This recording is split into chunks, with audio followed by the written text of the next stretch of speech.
our invitation and being here this morning. This, as you know, is the first briefing of this nature that this ministry has undertaken. So this is something new to me, it's something new to our ministry, and it is something new to all of you as well. I will begin by explaining the reasons for this ministry to have initiated these regular briefings and the format that we intend to follow at these sessions, and then I will also introduce myself very briefly. The Ministry of Foreign Affairs, as you all know very well, is the main institution in this country that is tasked with implementing government policy on Sri Lanka's relations with the international community. We acknowledge fully that the public has a right to know about what we do in this ministry. But all these years, we have only had the practice of communicating with you all, mainly through media releases. Apart from those rare instances, which have been few and far between, when the minister or the deputy minister briefed you all and interacted with you all. For these reasons, it was decided that it is time that we started interacting with you more often on a regular basis to inform you, interact with you, and clarify matters. This would enable all of you to also know more about us, and for us to also know and learn more about your interests and interact effectively and efficiently. So hereafter, we intend to have these briefings on a regular basis, as far as possible every week on Wednesday mornings, to share information with you on our work. This will include briefings on inward and outward visits, meetings and conferences, and any other issues of importance related to the subject area that comes under the purview of this ministry. We will also hold special briefings as and when necessary, where I will be joined by my colleagues in the ministry, depending on the area of focus. We will also follow a format which would be to first read out to you the announcements that we have to make in a particular week, and then take questions from you relating to the announcements made. In order to give everyone who wants to have a question raised an opportunity of doing so, each individual journalist who wants to raise a question will be given an opportunity of asking one question each. Questions will be taken on a first come, first served basis. Once questions on the announcements conclude, depending on time available, the floor will be open for other questions, again, one per journalist. Now, there are three things that I want to mention in this connection. One, our intention through these sessions is to work with all of you closely and to interact with you and not to debate on foreign policy issues. Two, certain information, especially regarding conversations that take place between foreign ministers and at high level, are of a privileged nature, as you all know. And in order to ensure the success of some of the processes that may be underway at a given time, it would not be possible always to reveal everything that is discussed at a particular meeting. Three, I will not always have answers to all your questions, but I will always try my best to get an answer for your questions at the earliest possible after the briefing, or answer you, depending on the nature of the question, at the briefing during the following week. So you would have to bear with me if I don't have a ready answer to all the questions that you may have. Now, in addition to these regular briefings, we will also continue our practice of issuing media releases, and my colleague in the Public Communications Division, Mr. Satya Rodrigo, the Director General, who I'm sure all of you know, will continue to interact with you in terms of taking your questions on a day-to-day basis and helping you with other related issues. Hopefully, I think that most of the visa issues that the foreign press used to be plagued with before are no longer a problem. And matters relating to conditions necessary for you to carry out your work here in Sri Lanka are now, I'm sure, fairly smooth. If any one of you need to update your contact details, you could contact Mr. Satya Rodrigo, who's here. You could also collect a copy of the contact details of the Public Communications Division. The contact details have also been uploaded on our website. Now, to introduce myself, I'm Maheshini Kolonne, and I joined the Foreign Service in 1998.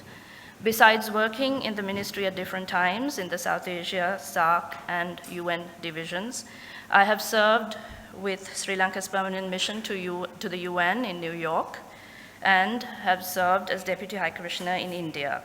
Currently, I function as the head of the United Nations division of the ministry. I look forward to meeting with you and interacting with you informally after this briefing, and I seek your cooperation in making these regular interactions meaningful for all of you and for this ministry. Now that we have got over the ground rules and introductions, I would like to begin our briefing today. As you all know, the assumption of office by the new government following the presidential election on the 8th of January saw Sri Lanka begin greater interaction with the international community.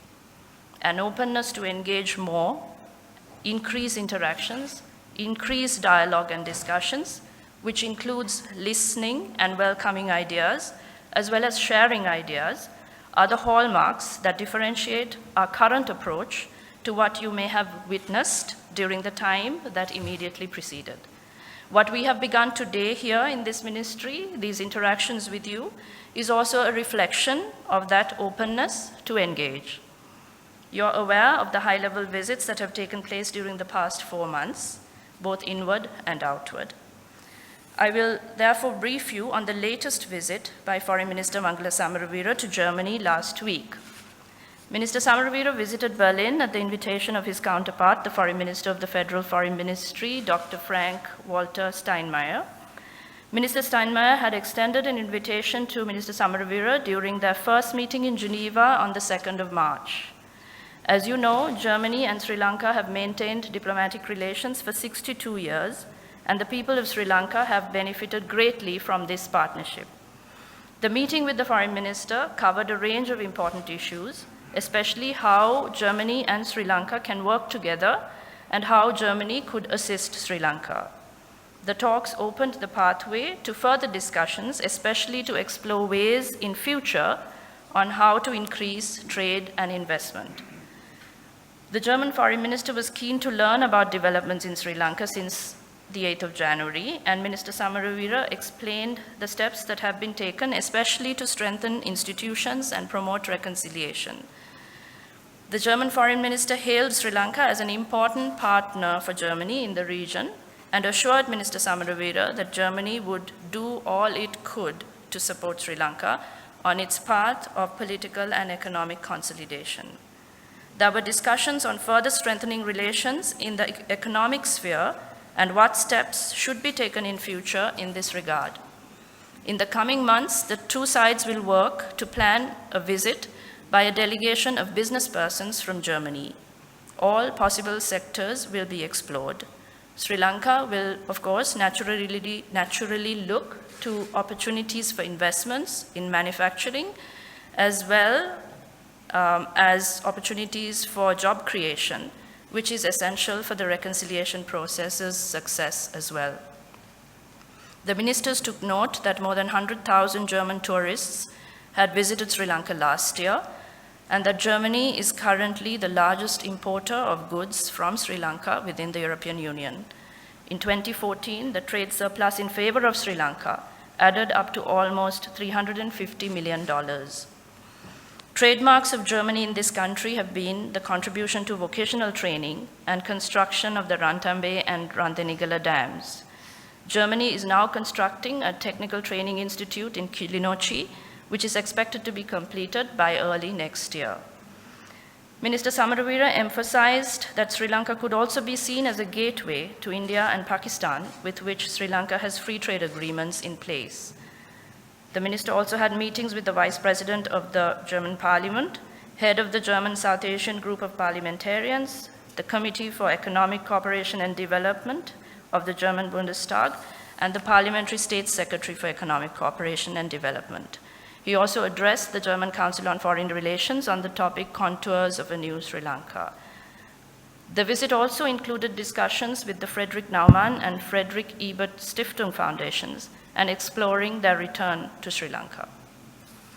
Going to our next topic, I'm sure that most of you are interested in learning about the new appointments to heads of mission posts. All non-career heads of mission who had held these posts before the 8th of January, except Sri Lanka's High Commissioner to India, will have vacated their posts by the end of June. A new High Commissioner to India has been identified. However, the present High Commissioner will remain in New Delhi until his successor has received agrément and is cleared by the Committee on High Posts of Parliament. I know you would be interested in knowing who has been nominated to which post and in which country. You all know that diplomatic practice is governed by the Vienna Convention on Diplomatic Relations of 1961. For those of who may not be familiar with this, Article 4.1 of the Convention requires a state to first receive the agrément of the receiving country before a formal announcement can be made. So until this process is completed, the government cannot announce or comment on individual names of persons nominated to hold specific posts in different countries. We have 63 missions overseas. This includes consulates. There are 40 vacant heads of mission posts, for which 33 nominations are in the process of being made. This means that persons have been identified for all 33 positions, and their names are in the process of being submitted for agrément to different countries. As and when agrément is received, the nominations will be announced to all of you. For those of you who are interested to know, out of the 33 persons identified for heads of mission posts, 17 are from the Sri Lanka Foreign Service. Now to go on to my next topic, I want to also brief you on a very sensitive matter that has been receiving media attention last week. This is on the kidnapping of a Sri Lankan national in Nigeria on the 18th of May. We want to assure you that the government, that includes this ministry, is in constant communication with the Nigerian government, the High Commission of Nigeria in Colombo, the Sri Lanka High Commission in Abuja, the family, and the employer on this matter.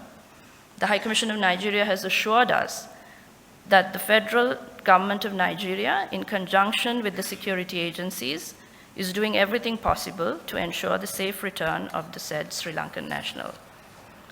So, as this is the first briefing, I will wind up. Don't want to go on and on, making you listen to me, my voice. And I will take questions. And before asking a question, I would appreciate if you could give your name and the name of your media institution before you pose a question.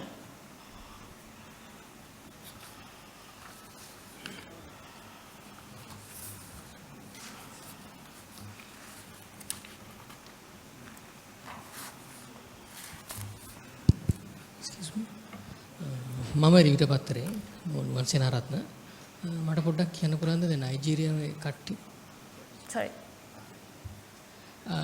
මොන්වන් Senaratne රිවිට පත්පතෙන් මට කියන්න පුළුවන්ද මේ නයිජීරියාව වල අරගත්ත ශ්‍රී ලාංකිකයෙක්ගෙන් අර කප්පම් මුද්‍රක් ඉල්ලනවා කියනවා ඒක ගෙවීමට රජය එකක වෙලා තියෙනවද ඒ පැත්තෙන් මොන වගේ පියවරක්ද අරගෙන තියෙන්නේ පවුලේ කට්ටියට කතා කරලා තියෙනවා කප්පම් කරුවා පවුලේ කට්ටියට කතා කරලා තියෙනවා ඒ වගේම රජය ඒ පුද්ගලයා රැකියාව කරන ආයතනය සමගත් සාකච්ඡා කරනවා. නමුත් මේ ප්‍රශ්නය සෙන්සිටිව් ප්‍රශ්නයක් නිසා ඒ පිළිබඳව මේ මාධ්‍ය අතරින් සාකච්ඡා කිරීම ඒ පුද්ගලයාගේ ජීවිතය අනතුරක් වීමට හැකියාවක් තියෙන හින්දා ඒ සම්බන්ධව අපි සාකච්ඡා කරන්න කැමති නැහැ. නමුත් මම කිව්වා වගේ රජය මේ අමාත්‍යාංශය නයිජීරියාවේ රජයත් ඒ පුද්ගලයා මේ වැඩ කරන ආයතනයත් එතුමාගේ පවුලේ කට්ටිය සමගත් කිට්ටුවෙන් හැම විටකම ක්‍රියා කරනවා.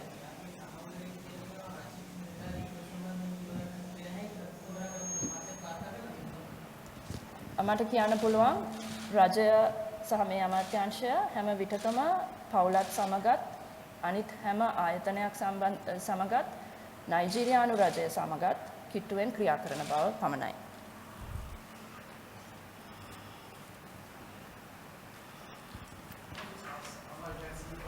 Yes.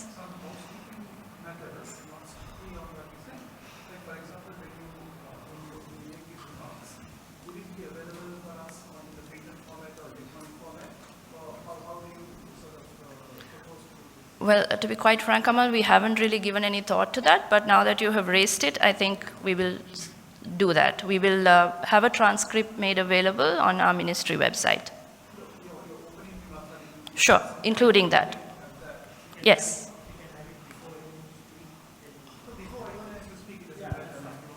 We'll make it available.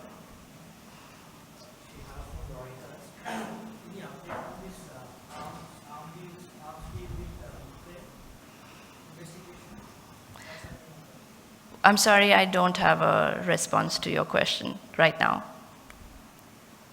I am Kugan from Tinakol newspaper.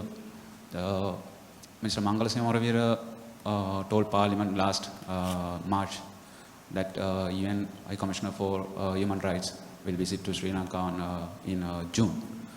So will he be here next month, and any specific date if you have, please? That's right. Minister Samaravira did mention in March that the government of Sri Lanka has extended an invitation to the High Commissioner for Human Rights to visit Sri Lanka at an early opportunity.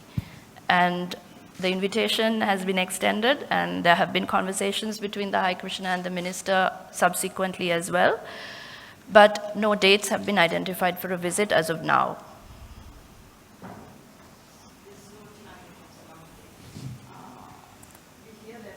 Working group coming from the UN. Are they expected on August 3 to 12th? That's right. What is their mission actually? Can you brief?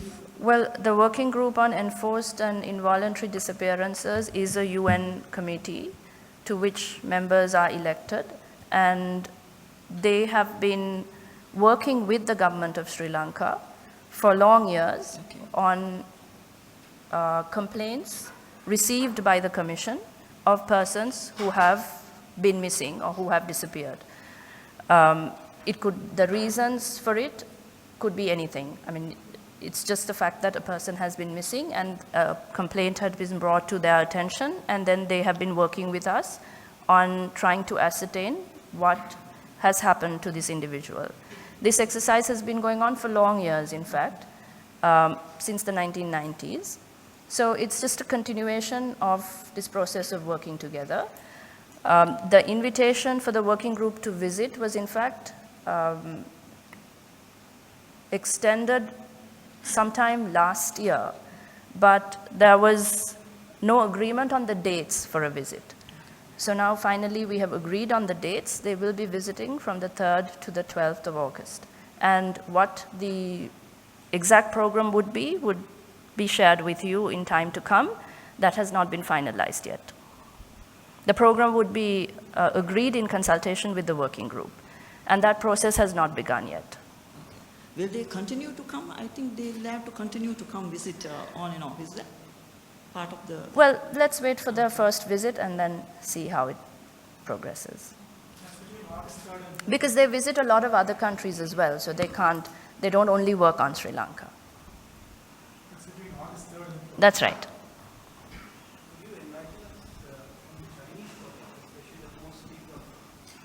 Is it coming, or is it Well- still on hold? Well, as you know, that does not strictly fall under the purview of this ministry's work.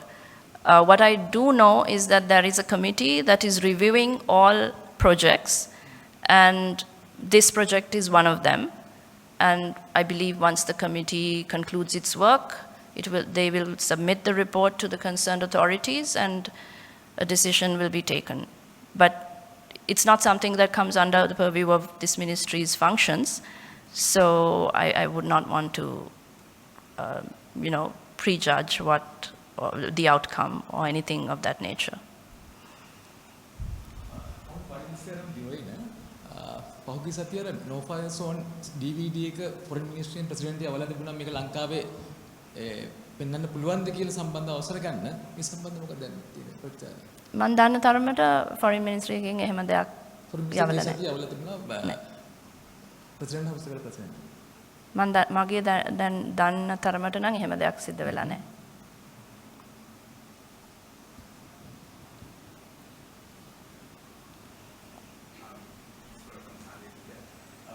Human Rights Council session coming up next month. Would you have a composition of the delegation that's going to attend from Sri Lanka? Is it going to be high level, low level? September is quite far away. No, the June session? For June session, there won't be any delegation from Sri Lanka. Our permanent representative to the UN in Geneva will represent Sri Lanka at the sessions.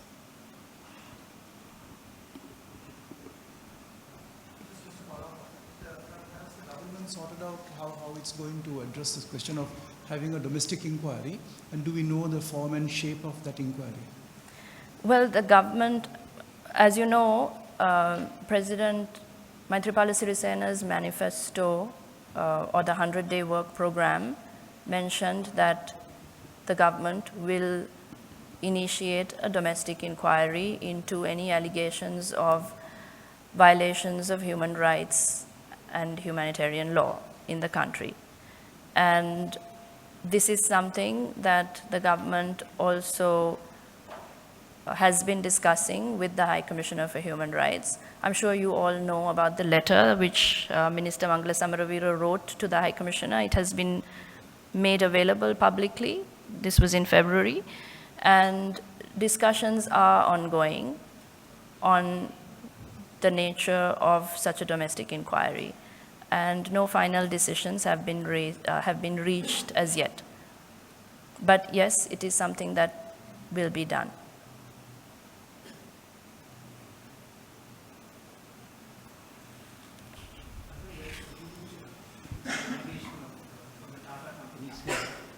They have had talks with the urban development ministry and so on. Is that project coming through? It was kept on hold for some time. Which project The is project to build, houses for low-income people in Colombo. That was called off, put on hold for some time. Is it on now? Is it going to get off the ground? That is something I'm not aware of, so I would need to check on that and I'll get back to you. Any more questions? No.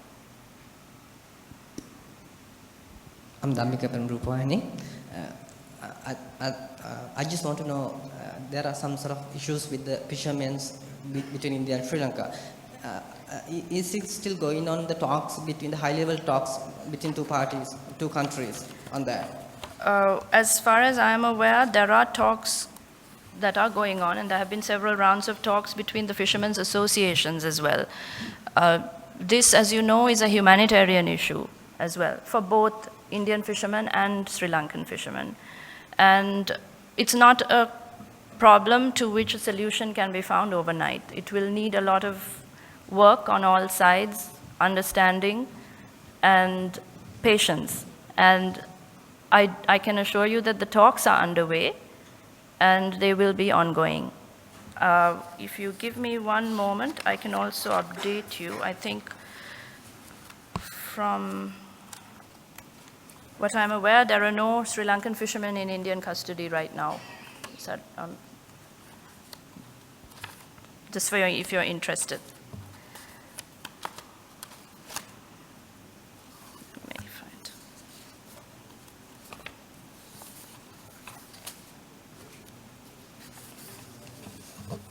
Yes, no Sri Lankan fishermen in Indian custody, and no Indian fishermen in Sri Lankan custody either.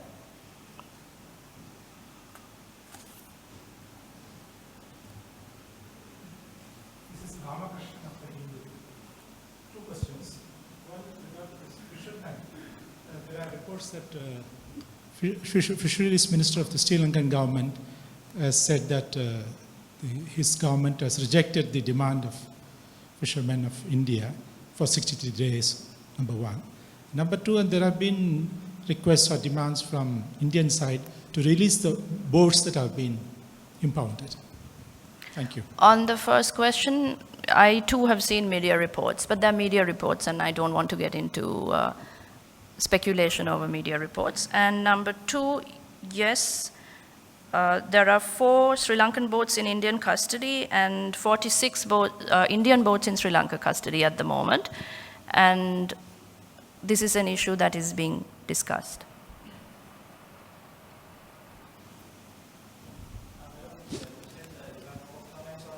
Ukraine arms deal issue. What's the real reason behind that?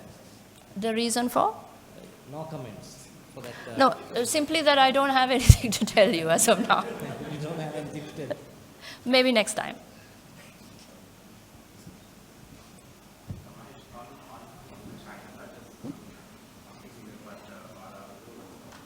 The former government keeps saying that all these projects are being suspended or as part of political revenge that's being taken. And of course, okay, maybe you can't comment on that, but then the former government is also saying that we are sidelining China. How is our relationship with China, and are there any outgoing or incoming visits in the future? Well, during the past 4 months, you've seen our foreign minister visit China, you've seen our president visit China, so how could you say that Sri Lanka is sidelining China?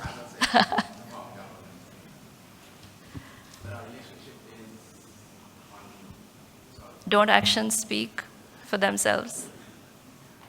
Okay, now today I think we've actually exceeded the limit of questions also for journalists. Just one question, Yeah. ma'am, over here. Excuse me. Yeah, I'm Nipun Vikram here from SLBC. Any updates regarding GSP plus concessionary? No updates. Actually, I think it was announced after the EU-Sri Lanka Joint Commission talks as well that Sri Lanka intends to reapply for the EU GSP plus concession. During So- minister's visit to Germany, the issue was focused as well? Well, Germany is only one country in the EU, and yes, it was discussed, and the German government actually assured Sri Lanka that they would support us in Any our time application. frame or time period we can... Well, it depends a lot on what we need to do in Sri Lanka as well. There's a lot of groundwork that needs to be done, and at this time I can tell you that the processes are underway. Thank you. I just want to again, go back to some housekeeping stuff. Now, for example, can we establish a system where if we need something very quickly, a way for us to get a response from you? And also, can we follow apart from the MEA Twitter feed, would you also be having your own Twitter account that we can follow? And then in your card, can we also have, I mean, I understand you may not want to put your mobile phone, but is there a number at which we can reach people any time of day or night? Well, Amal, the only reason I haven't shared my mobile number, I'm being very frank, is because this is not the only work that I'm doing in the ministry. And so, therefore, I will not be able to take your calls as much as I would like to. Yes, I know. We are giving you, we've updated on our website, as I said, all the numbers of the officers attached to the Public Communication Division, including Mr. Satya Rodrigo's mobile number. And so you're free to call any of the officers, including Satya, anytime. And I do check my email very regularly. So if you can even email, and I will get back to you. Yes, yes. Ministry email that you do. No, that new Gmail is already programmed on my phone as well. All right.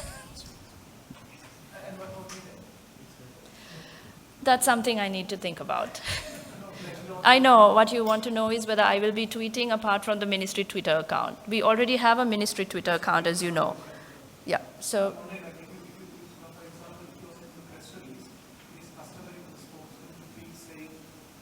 I know. At this point in time, the ministry Twitter account tweets it immediately, right? Yeah. So whether... Response to the Ukraine question next week?